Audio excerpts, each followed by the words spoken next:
RS Praveen judge కాదు, కానీ భవిష్యత్తులో తప్పకుండా నీకు పాఠాలు చెప్పే రోజు వస్తుంది. అది కూడా చెప్తున్నాను నేను, వస్తుంది. ఆ రోజు కూడా వస్తుంది, ఎక్కువ రోజులు ఏం లేదు. ఎందుకంటే నాకు ఆశ్చర్యంగా ఉంది ఇవాళ రాష్ట్రంలో పరిస్థితి చూస్తుంటే. రేవంత్ రెడ్డి గారంటే కూర్చొని పోలీసు ఉన్నతాధికారులతో సమావేశం పెట్టి దొంగలను ఎట్లా పట్టుకోవాలో చెప్తున్నాడట. నిన్ను పట్టుకున్నది వాళ్ళేనాయనా, మర్చిపోకు. దొంగలను ఎట్లా పట్టుకోవాలో పోలీసులకు బాగా తెలుసు. నీలాంటి దొంగల దగ్గర నేర్చుకోవాల్సిన అవసరం లేదు. నిన్ను పట్టుకున్నది వల వేసి ఉచ్చుబన్ని అందరు అక్కడ కూర్చున్న వాళ్ళు నవ్వుకుంటా ఉండింటారు కామెడీగా, వీడు చెప్తున్నాడు ఏంద్రా మాకు అని. దొరికినోడు వీడు కూడా చెప్పేటోడు అయిపోయిందా అని. కాబట్టి ఈ ఎటకారాలు డ్రామాలు ఆపేసి ధాన్యం కొనుగోలు మీద దృష్టి పెట్టు.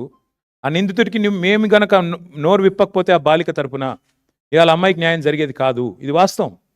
హైకోర్టుకు నేను హృదయపూర్వకంగా ఆ అమ్మాయి తరపున, లక్షలాది మంది బాలికల తరపున ఈ రాష్ట్రంలో నేను సల్యూట్ చేస్తా ఉన్నాను. ఎందుకంటే మీరు సరైన నిర్ణయం తీసుకోవడం వల్ల విధి లేక ఇద్దరు తోడు దొంగలకి ఆ పిల్లగాన్ని తీసుకొచ్చి అప్పజెప్పాల్సి వచ్చింది వ్యవస్థకి, న్యాయ వ్యవస్థకి. లేకపోతే వీళ్ళు న్యాయం జరిగేది కాదు. మీడియా మౌనం, కేంద్ర మంత్రులు మౌనం, కేంద్ర ప్రభుత్వం మౌనం, రాష్ట్ర ప్రభుత్వం మౌనం. ఇన్ని వ్యవస్థలు ఒకటైతే కూడా చివరికి న్యాయ వ్యవస్థ వల్ల ఇలా అమ్మాయికి న్యాయం జరిగింది ఫైనల్గా. ఇంతకంటే ఎక్కువ నేను ఆ విషయంలో మేమేం రాజకీయం చేయలేదు, చేయబోము. కానీ ఎవరికి అన్యాయం జరిగినా మేము పోరాటం చేశాము 2.5 ఏళ్లలో. అది లగచర్లలో కావచ్చు, వెలుగుమట్లలో కావచ్చు, లేదా మా మహబూబ్ నగర్లో జరిగిన కూల్చివేతలు కావచ్చు, హైడ్రా విక్టిమ్స్ కావచ్చు, మూసీ బాధితులు కావచ్చు. మేమే కొట్లాడింది ఈ రాష్ట్రంలో. మళ్ళీ ఇప్పుడు రైతులకు అన్యాయం జరుగుతుంటే కూడా పోరాటం చేసేది మేమే, వారికి అండగా నిలబడేది మేమే. ఆ విధవలు ఎవరైతే బయట పెట్టారో, హనీ ట్రాప్ అని వేసిన విధవలు ఎవరైతే ఉన్నారో వాళ్ళని బయట పెట్టండి, వాళ్ళ మీద కేసులు పెట్టండి, లోపల నూకండి. అందులో బీఆర్ఎస్ఎల్ ఎవరన్నా ఉంటే ముఖ్యమంత్రి నేను సవాల్ చేస్తున్నా, బయటపెట్టు. నువ్వే కదా న్యాయ హోంమంత్రివి, చెప్పు, బయటపెట్టు.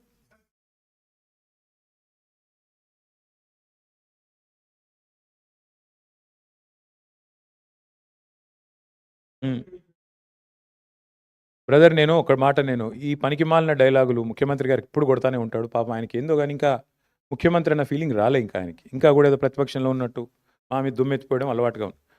అసెంబ్లీ సమావేశాలప్పుడు వాళ్ళ పీసీసీ ప్రెసిడెంట్ అన్నాడు, డ్రగ్ టెస్టులు పెట్టండి అన్నాడు. పెట్టరాబాయ్ అని నేను అన్నా. మరి ఎందుకు వెనకపోయిందా ప్రభుత్వం? డ్రగ్జు బిగ్జు పెట్టు, టెస్టులు పెట్టు మీ ఎంపీలకు. ఎంతమంది దొరుకుతారో నేను చెప్తా, పేర్లు చెప్తే బాగుండదు. పెట్టు. ఏం మాట్లాడుతున్నాడు ముఖ్యమంత్రి? ఒక చిన్న స్కూల్ పోరగాడు మాట్లాడినట్టు. అప్పుడప్పుడన్నా కొద్దిగా ముఖ్యమంత్రిలా హుందాగా మాట్లాడు. ఎప్పుడో సస్పెండ్ చేసినాం రోహిత్ రెడ్డిని, మీకు తెలియదా?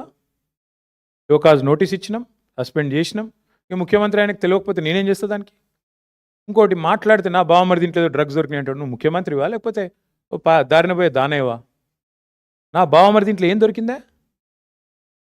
ఏది పడితే అది మాట్లాడచ్చు. ఎన్నిసార్లు చెప్తావు సేమ్ అబద్ధం? సిగ్గుందా? ఇది పద్ధతేనా అసలు ఇట్లా మాట్లాడడం? మేము మాట్లాడలేమా? మాట్లాడాలంటే నాకు చాలా ఉంది ముఖ్యమంత్రి గారి గురించి మెటీరియల్, కానీ కొన్ని సభ్యత హద్దులు కూడా ఉంటాయి కొన్నిటికి. ఏది పడుతుంది మాట్లాడడం కదా.